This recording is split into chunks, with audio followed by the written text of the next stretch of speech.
असलकुम, welcome to my channel creative tips. आज की इस वीडियो में हम एमएस वर्ड के लेआउट टैब को कंप्लीट पढ़ेंगे। Let's get started. First of all यहाँ पे पेज सेटअप के ऑप्शन के बारे में बात करेंगे, ठीक है। यहाँ पे सबसे जो पहला ऑप्शन है वो है मार्जिन।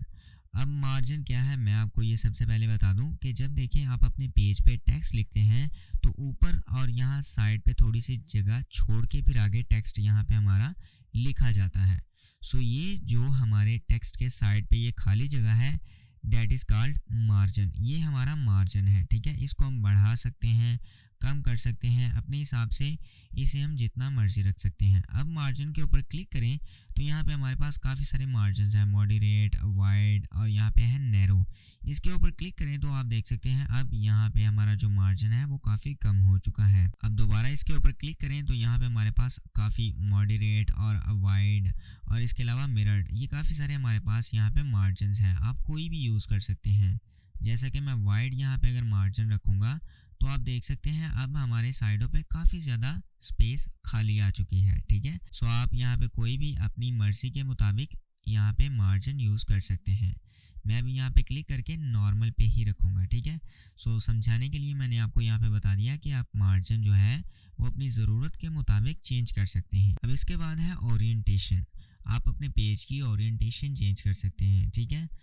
अभी यहाँ पे मैं इसे जूम आउट करूँगा और आप यहाँ पे अभी के लिए जो मेरा पेज है वो देख सकते हैं कि जो पेज की लंबाई है, ठीक है, लंबाई वो काफ़ी ज़्यादा है और जो चौड़ाई है वो कम है। ये जो हमारी पेज की ओरिएंटेशन है अभी के लिए ये है पोर्ट्रेट, ठीक है। पोर्ट्रेट जो है ओरिएंटेशन, उसमें क्या होगा कि हमारे पेज की लंबाई ज़्यादा होगी और चौड़ाई कम होगी। जबकि लैंडस्केप इसके ऑपोजिट है। लैंडस्केप में हमारे पास क्या होगा कि जैसे मैं देखो इसके ऊपर क्लिक करूँगा तो लैंडस्केप में हमारे पास लंबाई कम हो जाएगी और चौड़ाई ज़्यादा हो जाएगी। ये हमारे पास थी लैंडस्केप ओरिएंटेशन और ये है हमारी पोर्ट्रेट ओरिएंटेशन। अभी यहाँ पे मैं 100% पे आ जाऊँगा दोबारा और यहाँ पे हम ऊपर चले जाते हैं। इसके बाद है साइज़। आप अपने पेज का साइज़ कम कर सकते हैं, बढ़ा सकते हैं, ये आप पे डिपेंड करता है, ठीक है। जैसे ही हम साइज़ के ऊपर क्लिक करें यहाँ पे लेटर साइज़ है, लीगल है, एग्जीक्यूटिव है, A4 है, A5, B5, एनवेलप, ठीक है, envelope DL, envelope C5, envelope B5। अगर मैं A4 के ऊपर क्लिक करूँ तो आप देख सकते हैं हमारे पेज का साइज़ यहाँ पे चेंज हो चुका है। अब यहाँ पे है कॉलम। अब देखें यहाँ पे जो मैंने टेक्स्ट लिखा है ये एक कॉलम में कन्वर्ट है, ठीक है। अगर इसे मैं मल्टीपल कॉलम्स में कन्वर्ट करना चाह रहा हूँ तो इसको सेलेक्ट करके आप यहाँ कॉलम्स के ऊपर क्लिक करें और यहाँ पे आप 2 में इसे कन्वर्ट कर सकते हैं, 3 में, लेफ़्ट, राइट, ये भी मैं आपको बता देता हूँ। इसके ऊपर क्लिक करें तो हमारा जो टेक्स्ट है वो यहाँ पे 2 कॉलम्स में कन्वर्ट हो जाएगा। इसके बाद आप इसे 3 में कन्वर्ट कर सकते हैं और लेफ़्ट, ये क्या है, अगर इसके ऊपर क्लिक करें तो अब क्या होगा कि भाई हमारा जो कॉलम है वो बनेगा एक, सिर्फ एक बनेगा और वो बनेगा लेफ़्ट की तरफ और बाकी जो टेक्स्ट बचेगा वो राइट पे चला जाएगा, ठीक है। और वो यहाँ पे काफ़ी बड़ा कॉलम आएगा। इतनी सी चीज़ आपको पता चल चुकी होगी। अभी के लिए मैं इसे कॉलम 1 में ही कन्वर्ट कर दूंगा, ठीक है। इसके बाद है ब्रेक। आपको मैंने यहाँ पे इंसर्ट टैब के बिल्कुल स्टार्ट में बताया था कि आप पेज को ब्रेक कर सकते हैं। अगर आपको एक न्यू पेज चाहिए, ठीक है, तो आप यहाँ से अपना पेज ब्रेक कर सकते हैं। जैसे ही यहाँ पे देखें मैं पेज ब्रेक में जाके यहाँ पे पेज को ब्रेक करूँगा तो यहाँ पे मेरे पास एक न्यू पेज आ जाएगा, ठीक है। अभी यहाँ हम ऊपर ही चलेंगे और यहाँ मैं इसे 100% पे दोबारा जूम कर लेता हूँ, ठीक है। इसके बाद यहाँ पे है लाइन नंबर्स। आप अपने यहाँ पे लाइंस को, यानी कि अपने पैराग्राफ्स की लाइंस को कंटिन्यूअसली नंबरिंग दे सकते हैं। सिंपल लाइन नंबर के ऊपर क्लिक करें और यहाँ पे जैसे ही मैं कंटिन्यूअस के ऊपर क्लिक करूँगा तो आप देख सकते हैं हमारी हर एक लाइन के सामने यहाँ पे गिनती लिखी जा चुकी है, ठीक है।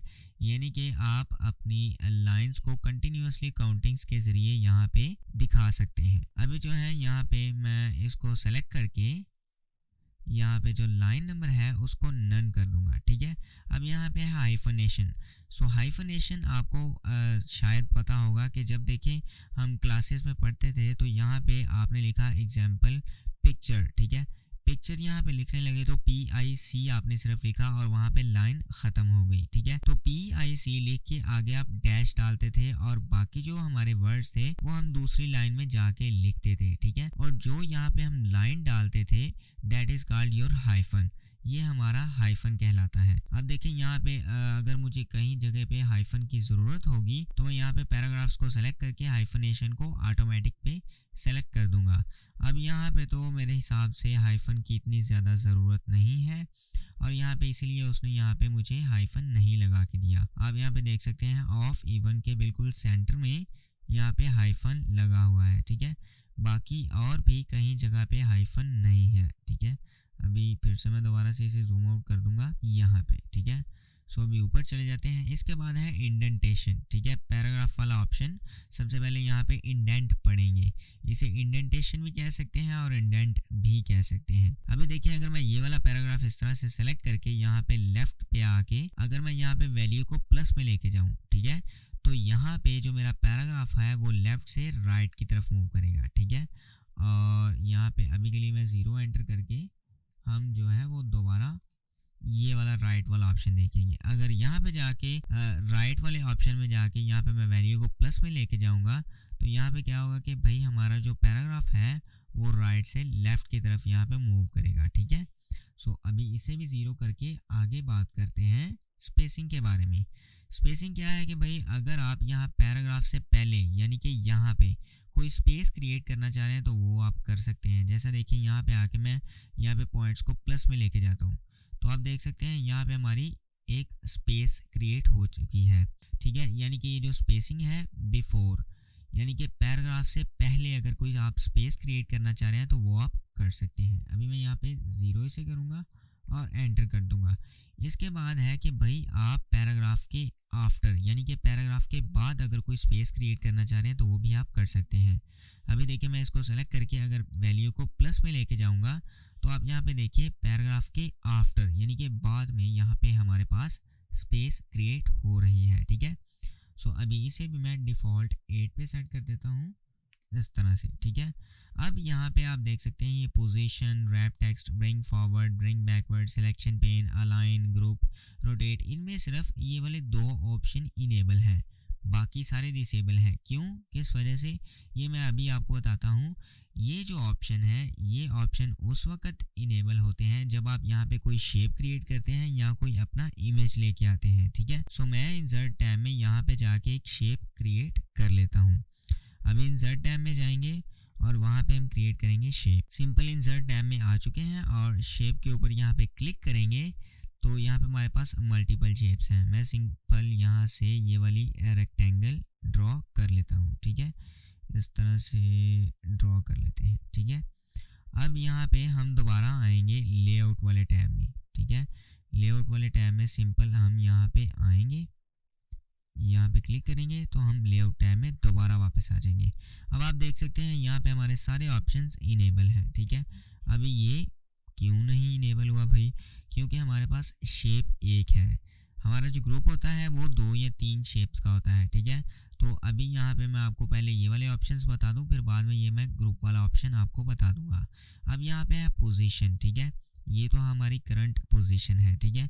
इसके बाद है यहाँ पे ये वाली पोजीशन कि आप अपने पेज के हिसाब से अपनी शेप को पेज के टॉप लेफ्ट पे अलाइन कर सकते हैं। यहाँ पे टॉप मिडल है, टॉप राइट है, ठीक है। आप यहाँ पे कोई भी पोजीशन सेट कर सकते हैं। अभी यहाँ पे मैं ये वाली पोजीशन सेट करूँगा, ठीक है। इसके बाद है यहाँ पे रैप टेक्स्ट। अब इसके ऊपर क्लिक करें तो आप देख सकते हैं अभी स्क्वायरली यहाँ पे जो मेरा टेक्स्ट है वो रैप हो रहा है। तो यहाँ पे आप टाइट भी कर सकते हैं, यहाँ पे थ्रू भी कर सकते हैं, top and bottom, behind text. अब इसमें क्या है कि भाई जो हमारा शेप है वो यहाँ पे टेक्स्ट के ऊपर से कटा हुआ आ रहा है, ठीक है। अगर देखें यहाँ पे मैं टेक्स्ट रैप को इन लाइन विद टेक्स्ट करूँगा, ठीक है, तो क्या होगा कि भाई जहाँ पे देखिए मैं एंटर करूँगा तो यहाँ पे एक न्यू लाइन स्टार्ट होना थी, लेकिन इस लाइन की जगह यहाँ पे आएगी शेप और फिर शेप के नीचे से या थोड़ा सा आगे से जाके हमारी दूसरी लाइन स्टार्ट होगी, ठीक है।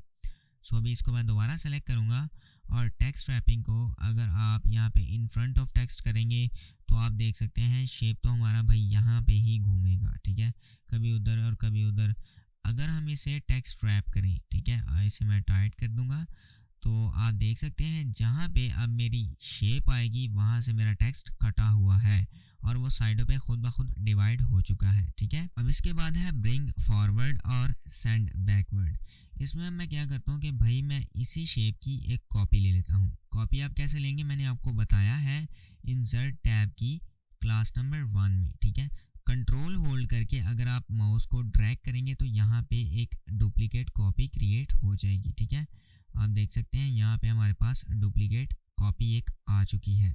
अभी मैं यहाँ पे इसे डीसेलेक्ट करके दोबारा सेलेक्ट करूँगा और इसका साइज़ यहाँ पे छोटा कर लेते हैं। छोटा साइज़ करने के बाद हम फॉर्मेट वाले टैब में जाएंगे और इसका कलर थोड़ा सा चेंज करेंगे, ठीक है। ये ब्लैक रखेंगे और इसे मैं ड्रैग करके थोड़ा और ऊपर यहाँ पे ले आता हूँ, ठीक है।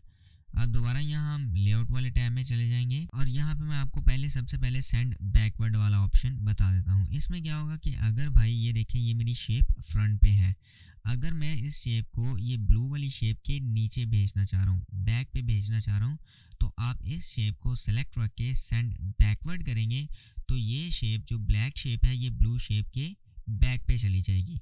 अब देखें यहाँ पे जो मेरी ब्लैक शेप है वो भी सेलेक्ट है, ठीक है। तो आप अगर उसको ब्लू शेप के फ्रंट पे लेके आना चाह रहे हैं तो ब्रिंग फॉरवर्ड के ऊपर क्लिक करें, तो ये जो ब्लैक शेप थी अब ये ब्लू शेप के फ्रंट पे आ चुकी है, ठीक है। इसके बाद है सिलेक्शन पेन, ये हमें बताएगा कि अभी भाई हमारी कौन सी शेप सेलेक्ट है, ठीक है। और यहाँ पे आप कोई और भी सिलेक्ट कर सकते हैं। और एक और चीज़ यहाँ पे आप अपनी किसी भी एक शेप को हाइड भी कर सकते हैं, ठीक है। अगर आप यहाँ आई के आइकन के ऊपर क्लिक करें तो ये अभी हाइड हो चुकी है, दोबारा क्लिक करें तो अनहाइड हो जाएगी। अभी मैं इसे क्रॉस करूँगा।